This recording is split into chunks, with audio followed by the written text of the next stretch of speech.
네, 안녕하세요. 최영호의 주간경제 리포트 김유미입니다. 이 글로벌 금융 위기의 그림자가 신흥 국가뿐만 아니라 이 국내 경제 지표에도 들이오고 있습니다. 경기 전망이 어두워지면서 이 투자가 최근 20년 만에 최악의 수준을 기록하고 있는데요. 거기다가 또 생산과 소비도 부진을 면치 못하고 있습니다. 또 반도체에 편중된 이 수출마저 꺾이게 된다면 본격적인 경기 하강 국면에 들어서는 것이 아니냐라는 그런 우려의 목소리도 나타나고 있습니다. 오늘 1부에서는 3분기 경제 동향과 또 경기 판단에 대한 이야기를 나눠보도록 하겠습니다. 오늘도 도움 말씀 주실 현대경제연구원 최영호 고문 나오셨습니다. 고문님 안녕하세요. 네, 반갑습니다. 여름 어떻게 잘 지내셨어요? 네, 잘 지냈습니다. 네. 너무 더웠죠. 그렇죠. 우리는 폭염이라는 게 굉장히 네. 경제에도 영향을 많이 미치는데 네. 또 요새 경제가 안 좋잖아요. 네. 또 여름철에 또 경제 얘기하면 더 짜증 나시는데 이제 찬바람 서서히 부는 이때 앞으로 이제 상반기 어떻게 되고 하반기를 어떻게 또 겪으셔야 되는지 아주 자세히 한번 말씀드리겠습니다. 네, 그렇다면 지금부터 주간경제 리포트 본격적으로 시작을 해보도록 하겠습니다.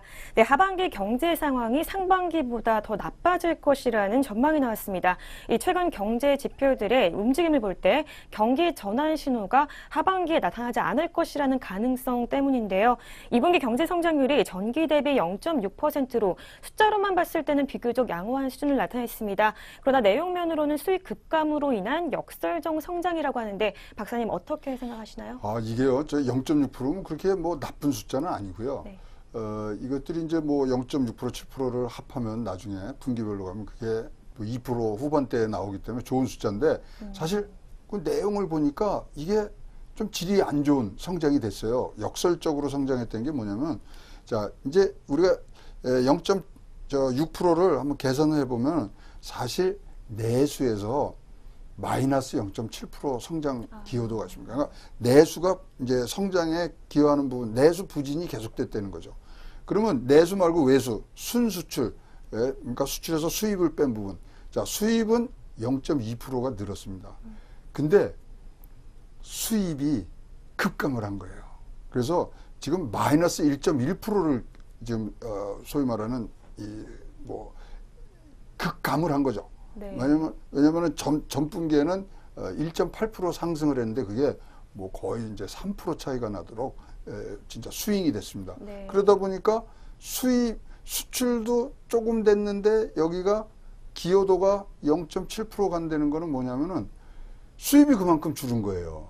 그러니까 지금 내수 부진으로 인해서 수입이 뭐 줄었는데 그것이 경제 성장률 계산하는 공식에서는 마이너스에 앞에 마이너스가 붙으니까 플러스가 돼서 역설적으로 0.6%가 된. 그러니까 모든 게 다 잘 돼서 그러니까 쓰지를 않았기 때문에 우리 주머니에 돈이 남아 있을 수가 있잖아요. 네. 왜냐면 뭐 우리 항상 절약을 할 때 돈이 좀 남을 수 있는 것처럼 쓰는 것보다는 절약하는 부분들이 더 많았기 때문에 역설적으로 성장이 됐기 때문에 0.6%가 숫자상으로는 좋아 보이나 질적으로는 우리가 우려감이 굉장히 높아지는 그런 숫자라고 보시면 되겠습니다.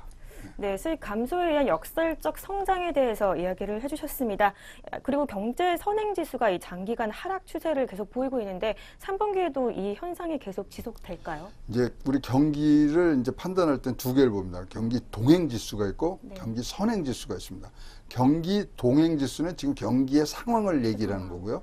동행지수는 경기의 앞으로. 방향성을 얘기를 하는데 두 개 다 2017년 5월 이후부터 다 소위 말하는 하방의 추세를 지금 갖고 있습니다. 경기 동향은 17년 5월 달부터 그다음에 경기 선행 지표는 17년 7월 이후에 꺾이는 모습을 보이는데요.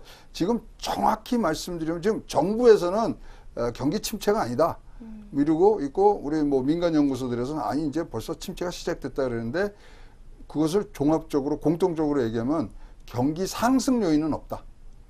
그러니까 내려올 수는 있어도 올라갈 힘은 없다고 판단하는 것이 지금 가장 객관적이고 정확한 얘기이기 때문에 3분기 아마도 지금 경기 하방에 그런 리스크들이 더 많이 있을 수 있는 그런 부분들이 그러니까 상승은 기대하시면 안 된다.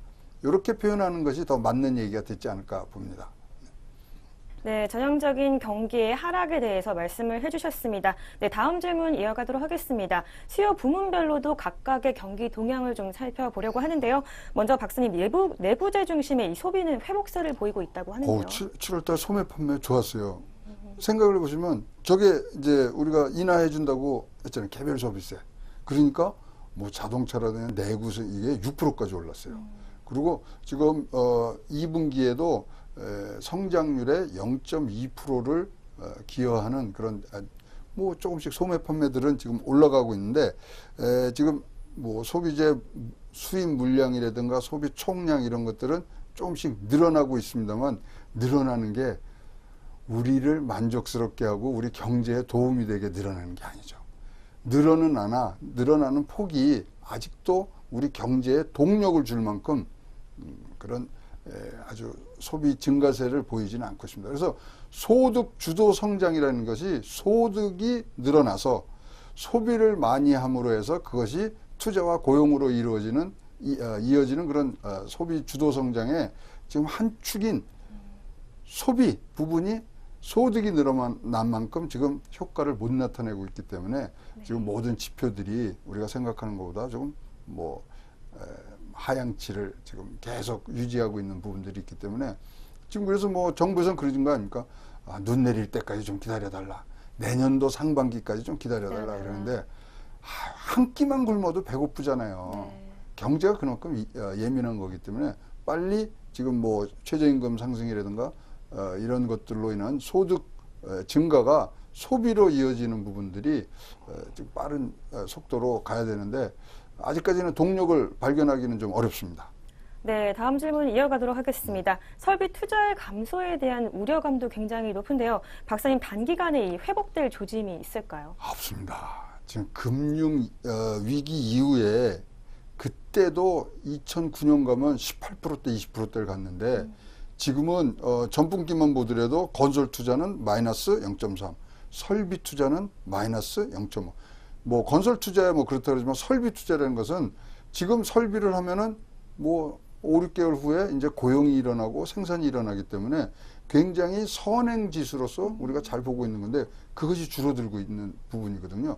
따라서 지금 반도체의 설비 투자가 들어가고 이런 뭐 것들이 지금 이제 마무리하는 단계이기 때문에 뭐 전체적인 추세는 줄어듭니다만은 선행 지수라고 하는 설비 투자의 선행 지표들이 안 좋아요.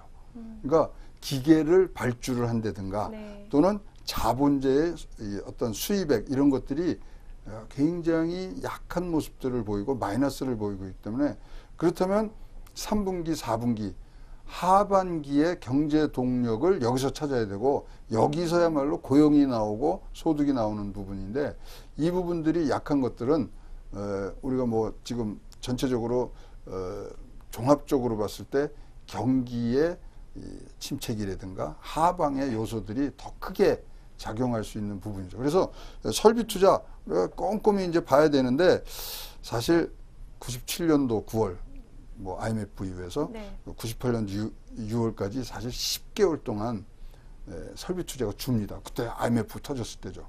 그 이후에 최장으로 지금 6개월째 이 설비 투자가 줄고 있다는 것은 앞으로 어떻게 되는 것, 소위 말하는 이 신호가 굉장히 지금 약한 상승세의 신호들이 지금 보이고 있다고 우리가 생각하면 될 것 같습니다. 네, 다음 질문 이어가도록 하겠습니다. 건설 경기는 본격적인 하강세가 뚜렷하다고 하는데 어떻게 보십니까? 근데요, 또 이 깜짝 놀란 이 숫자가 하나 나왔어요. 민간 부분에서 건설 투자가 굉장히 좀 늘어났어요. 27%나 늘어납니다. 이건 이제 다른 게 아니고 전력, 송전 설비의 공사들이 있어서 토목적으로 하지만 공공 분야라든가 전체적으로는 아직도 건설 분야에서 좋은 숫자를 못 내고 있는데 건설이라는 게 굉장히 참 좋은 영향을 미치는 부분이 고용입니다.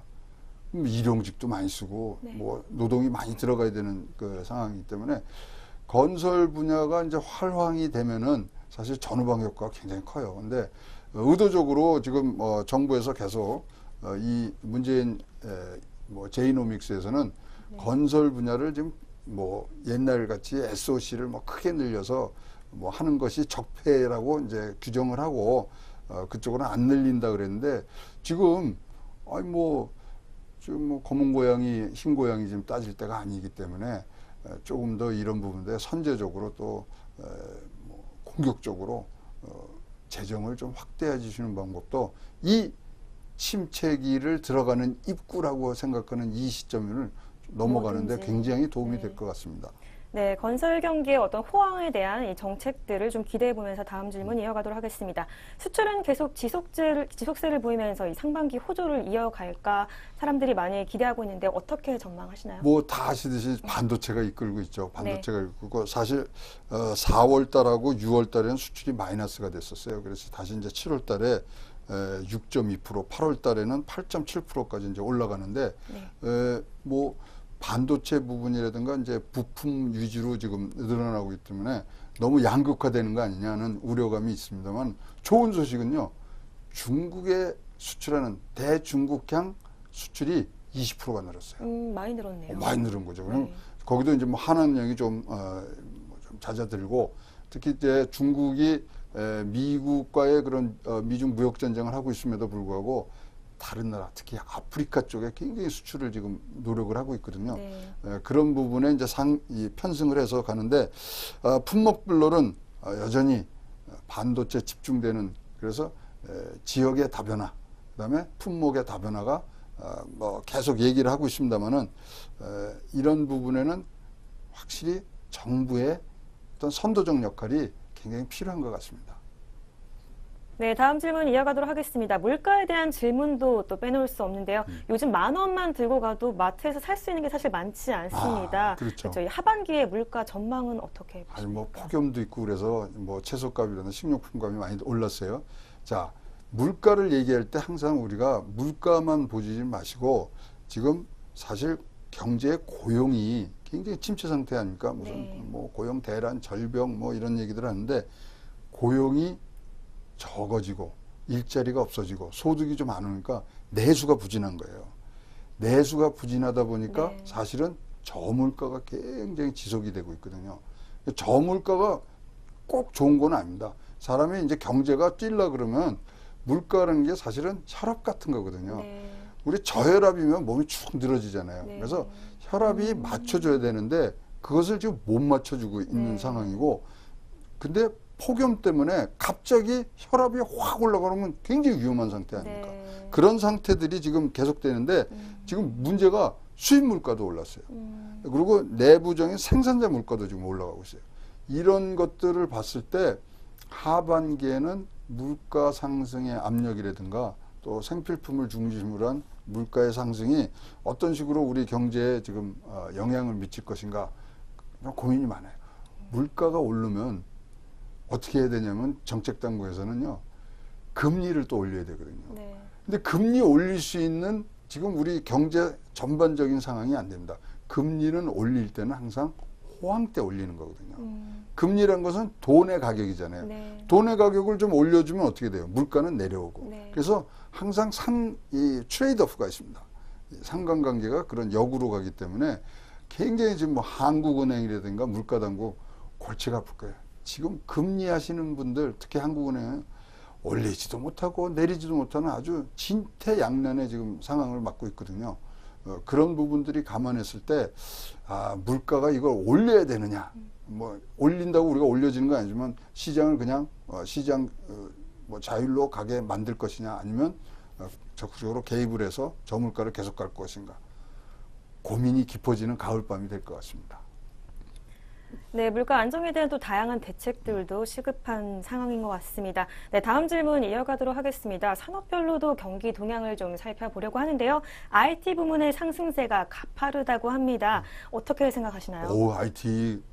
IT가 조금 과거에 비해서 그 영화스러운 성장률을 지금 뭐 상반기에는 못 붙이는데 이제 7%대로 다시 올라왔어요. 좋고요. 지금 건설업이 사실은 부진하지만 그럼에도 불구하고 광공업, 네. 그다음에 서비스업이 괜찮아요. 그래서 거기서 증가세를 나타내고 있습니다. 뭐 그래 지금 6월에 그런 서비스업 이런 게 0.2%였는데 지금 7월에 1.2%가 갔으니까 굉장히 많은 성장을 하고 있습니다만은 그럼에도 불구하고 자동차가 부진하죠. 지금 뭐 우리가 바라볼 수 있는 건 반도체하고 유압밖에 없거든요. 그래서 전체적으로 보면 서비스업은 양화나 다른 부분들의 부진으로 인해서 전반적인 이제 몸이 좀 무거운 상황이고요. 건설업이 조금 더 이럴 때는 촉진제가 될 수 있습니다. 아까 말씀드린 대로 토목 사업, 뭐 사실 민간 부분에서 27%된 건 전기 대비해서는 150%가 늘은 거거든요. 그렇다면은 이런 부분에 사실 마중물이 될 수 있는 이 업종들이 몇 개 있거든요. 그런 것들을 적극적으로 지원을 해야 됩니다. 그래서 추세적으로는 경기 이제 하락이라고 우리가 뭐 얘기를 할 수 있습니다만은 하락하는 자체를 그 속도를 또는 그 이 낙폭을 줄여줄 수 있는 방향으로 정책을 운영을 해야 되거든요. 그래서 연착륙이 할 수 있는 그런 부분의 재정 운영, 그다음에 확대 뭐 금융 뭐 이런 것들이 좀 필요한 시기가 아닌가 그렇게 보여집니다. 그럼 박사님 아까 그 2017년 6월인가 9월 그때가 경기적으로 봤을 때는 가장 좋았던 때라는 건가요? 그렇죠. 뭐 지금 이제 우리나라는 이 뭐 항상 순환기라는 것들을 얘기를 합니다. 그래서 우리가 10순환기가 끝나고 11번째 지금 순환기에 들어왔느니 뭐 12번째 들어왔느니 그 얘기들을 하거든요. 그래서 2017년 2월을 지금 고점으로 사실은 그래프들은 꺾이고 있기 때문에 10순환기는 2013년도에 끝난 거예요. 그래서 13년 이후에 어떤 식으로 움직였는가는 아직 공식적으로 발표를 합니다. 이거는 나라에서 정해서 아직 발표를 하는 건데 2013년 3월에 10번째 순환기가 끝났다는 공식 발표 이후에 11번째, 12번째를 얘기를 안 합니다. 그건 뭐 지금 11번째 순환기는 2011년 3월부터 시작됐다는 건 다 공식 사실화 됐고요. 네. 그 사이에 지금 올라갔다 내려올 것이냐. 이제 순환기를 지금 뭐 지금 순환기가 끝났습니다. 그러면 끝나는 게 저점으로 내려온 거거든요. 그래서 이런 거 저런 것들을 지금 고려를 해서 지금 정책들을 운영하시고 이런 발표들을 타이밍을 보고 계신데 전체적으로 하여튼 올라가는 힘은 지금 우리가 잊어먹었다. 동력은 부족하다. 동력은 부족하다. 이런 표현들이 훨씬 더 지금 맞는 경제 상황이 지금 펼쳐지고 있습니다. 그럼 종합적으로 보셨을 때는 이 경기가 상승세이신 것 같아요. 하락세인 것 같아요. 판단을 내리신다면. 뭐 하락이라고 뭐 솔직히 말씀을 계속 드릴 수 있죠. 하락하고 있다. 이제 심리적 측면에서 지금 경기가 좋다고 하는 사람은 없잖아요. 네. 그러니까 앞으로의 기대감들이 굉장히 안 좋습니다. 그리고 지금 소비자 심리 지수가 미국 같은 경우는 134예요. 우리나라는 98입니다.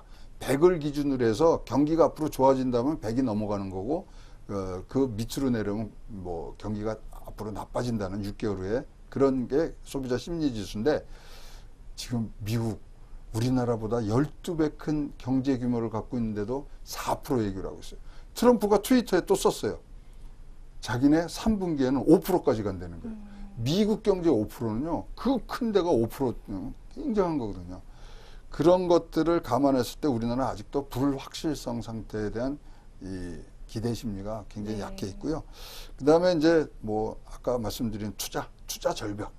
투자는 결국 고용으로 이어지고 고용이 또 성장 동력을 강화하는 그 부분이 지금 개입 시작합니다. 네. 투자를 안 하면 지금이야 뭐 우리 갖고 있는 현금들이 많을 수 있지만 향후의 동력을 잃어버리기 때문에 투자 절벽이 지금 걱정이 되고요. 그다음에 산업 양극화. 지금 뭐 계속적으로 너무 일방적인 반도체 이런 부분들에 독주가 있는데 내수가 일어나려면 그런 반도체 부분보다는 서비스업 뭐 등등이 지금 펼쳐져야 되는데 그 부분들이 약한 거죠.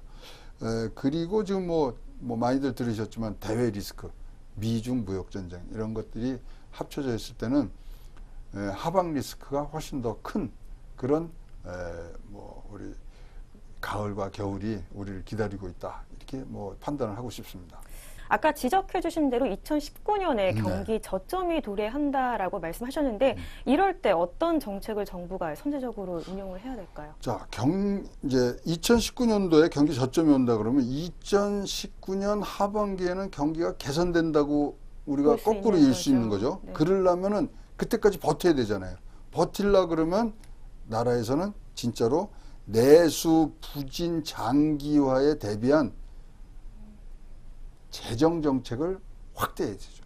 그러니까 지금 김동연 부총리가 얘기하잖아요. 뭐 내년도에는 수포 예산 221조의 수포 예산을 하고 거기에 따라서 팽창적인 통화 정책을 하겠다. 확장적인 재정 정책을 잘하신 거예요. 네. 그렇게 해야지만 경제가 다시 회복세를 갖고 있고 우리가 기대했던 2019년도 하반기에 다시 치고 올라갈 힘이 생기는데 내용적으로는 좀 불만이 있어요. 예산이 421조 크게 들어갔지만 아니 너무 복지 중심이잖아요. 복지 중심이 아니라 성장이 될 수 있는 부분들의 예산이 투여가 돼야 되는데 이것들이 눈에 보이지 않는 거예요. 470조죠. 470조에 233조가 복지 관련 예산입니다. 그러면은 나머지 남은 240조 갖고 예산을 운영하는데 굉장히 어렵고요. 특히 이제 이럴 때는 우리가 조금씩 양보를 하는 그런 서로의 그런 대타협이 있어야 되는데 유연한 경제 정책, 뭐 노동계든지 하여튼 기업의 그런 이 앞으로의 전망 이런 것들에 대해서 유연한 자세들을 가져주셔야 되는데 사실 그런 것들이 나오기에는 아직은 조금 부족한 그런 분위기 이런 것들을 종합적으로 봤을 때는 일단은 정부에서 이거는 끌어줘야 돼요. 재정적으로 또 확장적으로 하시면서 그래서 소비 회복세를 유지해야 2019년도 뭐 저점을 찍던 그 찍고 난 이후에 올라갈 수 있는 힘을 지금은 축적을 해야 되는 그러한 상황이라는 것이 뭐 전반적 전문가들이 갖고 있는 공통적인 견해라고 보여집니다. 네. 이렇게 소비가 회복되려면 박사님 보실 때는 좀 가장 필요한 정책을 하나 꼽는다면 어떤 게 있을까요? 설비 투자라든가 이런 것들이 이제 더 확장이 되려면요 기업이 해야 되잖아요. 근데 기업이 마음 놓고 뭘 할 수 있는 기업 친화적인 정책들이 좀 더 나아져야 됩니다. 뭐 우리 다 알듯이 규제 완화. 네. 전 세계에요 100대 스타트업 중에 우리나라에서 할 수 있는 거는 45개밖에 안 됩니다. 너무 규제가 많아서. 그런 부분부터 하고 지금 국회 안에 규제 프리존 그거 법안 지금 나와 있는데 통과를 안 시키고 있잖아요. 말로만 지금 여의도에서는 네. 뭐 혁신성장이다 이러지만 진짜 과감하게 할 수 있는 거거든요. 그래서 국익이 뭔지 그다음에 소득주도 성장을 해보니까 확실히 한 축이 없다는 걸 아니까 문재인 정부도 지금 혁신성장으로 간 거 아닙니까? 그래서 이것이 두 축으로 돌아야 되는 부분들이 있기 때문에 혁신성장 현장의 소리를 들으면 규제를 어떤 거를 풀어야 되는 건지 나오거든요. 붉은 깃발에 대해서 지금 문재인 대통령이 얘기했듯이 우리가 진짜로 풀어주면 투자는 기업이 알아서 잘합니다. 그래서 기업이 잘 뛰어놀 수 있는 운동장을 만들어주는 부분 그것이야말로 혁신성장의 첫 번째 길이지 않느냐 그렇게 보여집니다. 네, 현장의 소리도 좀 듣고 이 규제 완화를 위한 다양한 정책들이 좀 나왔으면 좋겠습니다. 네, 1부에서는 3분기 경제 동향 및 경기 판단에 대해서 저희가 이야기를 나눠봤습니다. 2부에서는 격동하는 부동산 주요 이슈와 또 시사점에 대한 이야기를 나눠보도록 하겠습니다. 네, 2부 곧 시작하니까요. 함께해 주시고요. 2부로 찾아뵙겠습니다. 시청해 주신 여러분 고맙습니다.